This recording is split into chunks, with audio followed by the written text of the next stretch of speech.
Here at the federal courthouse for day one officially of Lil Durk's murder for hire trial. And I'm not going to lie, things got off to an absolutely insane start. It was actually a wild start. No disrespect to the judge, but the judge made just a little bit of an accident. Look, we're only human, but the judge accidentally said something that nearly completely ended the whole proceedings. Like, it was actually crazy. So the judge was kind of introducing everything, you know, reintroducing the charges. The prosecutors had their opportunity to like reintroduce to this potential jury what the charges are, what they're going to be facing, everything that's going on with that.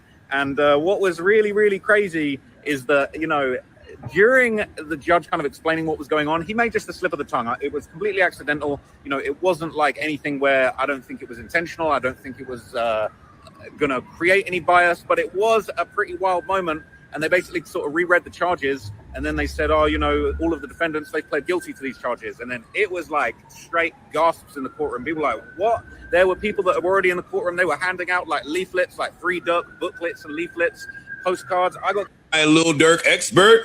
That's Freeze. Ish. Oh, I mean, it is Freeze. It is. Freeze, what's going on, man? The trial started. Free him? Free him? The trial started. Free him into his backwards? Yeah, he has an uphill battle, it looks like. They got quite a few members of his camp that are working against him. Uh-oh. Now, I thought that last week when we came in here and said, hey, they have 35 witnesses. A lot of people on the internet, it was like, you got 35 witnesses. It don't take that long to draw the picture or paint the story that you're trying to tell. That might be good news for Durk. I was like, or there's 35 niggas that's telling some shit that they want to hear. Mm-hmm. So they could be really trying to drive the point home to keep you where you are. I didn't take that as good news. Then you hear, listen, I don't know none of these niggas' names. OTF Jam. Yeah. OTF Jam was in the jail and of course they had the bunkie in there that's a federal informant. So OTF Jam told the bunkie, who's a federal informant, that Durk paid him to get back for D-Thing. And it's like, she getting crazy. See, but the thing a lot of people don't understand is how the court system actually works, right? People could say that you did this, and you probably did. 9 times out of 10, you probably did, allegedly, hypothetically, supposedly. But can you prove that he did it?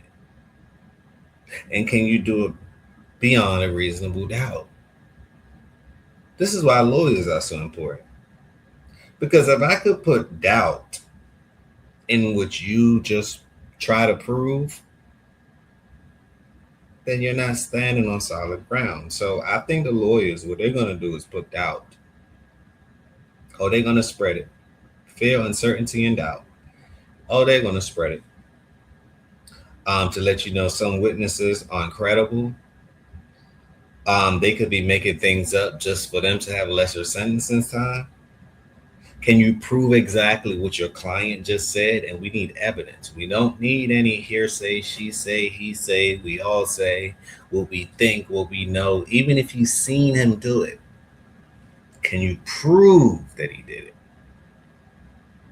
And the way I see it is, I don't really think they can prove anything. That's just my opinion. Right? But leave your thoughts down below. And the reason why I say this is the only person that can prove something is Vonnie. But guess what? The dead can't prove nothing in this physical realm. So you could say Durk did his homework, tied up his loose ends, allegedly, hypothetically, supposedly, and only he will know the truth. So it may be something that he's going to be going to the grave with. You know? That's just how I look at it. That's just my opinion on it. The man got Brian Steele as a lawyer, and Drew Flinton. I don't think y'all know what's going on. See, to me, that's what the money do. The money don't care if you're right or wrong. What are you trying to prove? Are you trying to prove being right, or are you trying to prove being wrong? Which one? Let us know so we can prove it for you. And to me, that's what the money do. That's just to me, though. It's getting crazy. Did you see that thing that went viral? I don't know if this guy is testifying on him or not, but him and Durk are in a video together, but they got footage of him from the cop car to the side of the station crying, saying, I give you a homicide, I tell you a homicide. Yeah. So that person, the person you're talking about, the reason why that footage is out is because in the indictment, where it lists like, you know, they'll when it's like a confidential witness, whatever, they'll use initials and stuff. And it said this person appeared in a video with Vaughn, Durk, and they were at, I believe it was Icebox or something. So, you know, niggas went and found what video they talking about. It's him. So it identified the person. And then they found the other clip of him saying, I'll give you a homicide. So I'm it's talking like, about the cop opened the door. Yeah, I He's know, in the I know. back seat with the cuffs behind, like on. Crying.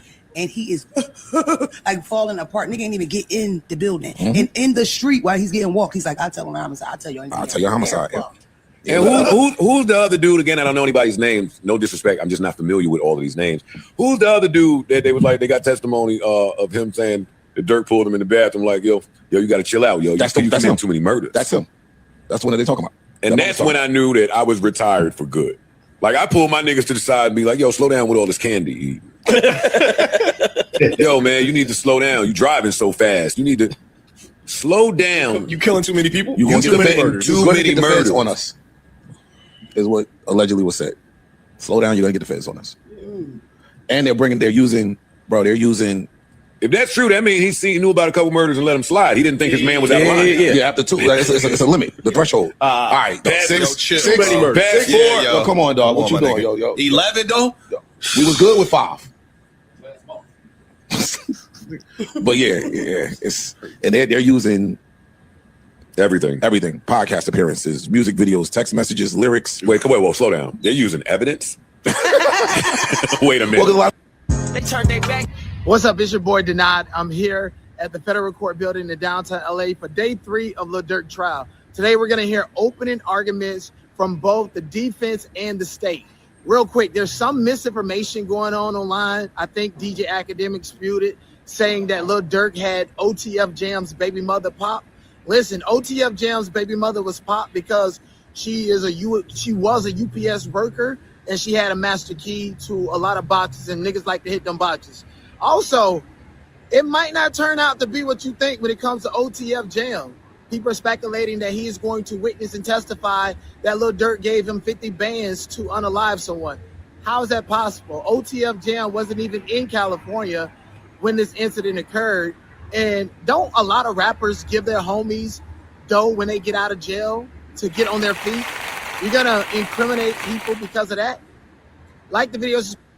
Okay, so I'm not a lawyer, but I went to the Durk hearing today and I did a lot, so I'm not gonna have time to edit a proper video. Just got out of the Durk trial. Opening statements will not be happening today. They were planned to have opening statements go on today. Instead, opening statements will be Monday. Today, what we did have was a jury was seated, the voir dire process, defense attorneys, the government asking the jurors questions. You probably saw the report, the one juror who said, oh, just by looking at them, I can tell that they would be guilty. What was really unfortunate is when the juror said that, the judge was like, yes, a lot of Americans feel that way. I was like, wait, judge, what the hell? He basically co-signed. Further to the whole issue of young people on juries, there was a college student. He's like, yo, my classes are starting. That's going to be a reason not to be somebody put on a jury. You're going to never have young people on jury. Finling, who, he does a great job. I mean, I learned something as a lawyer from watching him today. What he does when he's questioning the jurors is he uses an opportunity to kind of set up his whole case. And it's ABC, always be closing. So Drew's not really just asking questions to expose your bias, but he's also asking questions to set you up for the way he wants you to see this case. He's gonna have a couple themes in this case. Now, look, Lil Durk is a world-renowned artist with all these fancy cars and nice houses, and the whole world knows him as the voice. And I think where Drew is going with that is he's so wildly successful, he wouldn't be involved in any of this stuff. And through, Drew's gonna weave those themes into his jury questioning. Part of that theme will be showing Durk to be separate and in his own little world. I think it's going to be important for the defense to be careful that they don't undercut themselves by defending the case as kind of a united team, which kind of happens at some points where the defense attorneys defer to Drew Finling like he's going to carry all the water, whereas they kind of need to keep things separate. Once they picked all the jurors, the judge gave the standard instructions, swearing them in, walking them through I was listening to at one point that did come out that I should clarify. There's 2 different conspiracy to commit stalking charges. There's one to stalk Quando Rondo. There's another to stalk the person who actually got killed.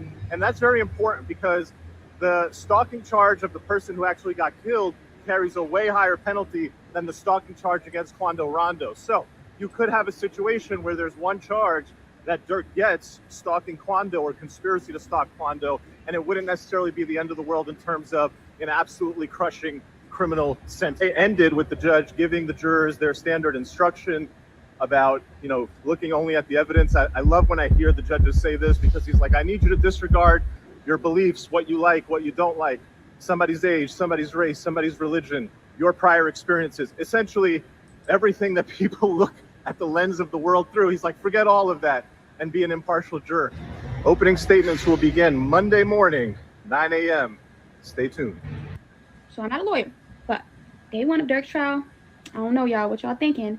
So according to academics and the, you know, court documents, Durk's argument is that he was not the mastermind of all of, you know, what he's being accused of, that Vonnie was the mastermind. And Vonnie is King Von's cousin, or, you know, close family friend.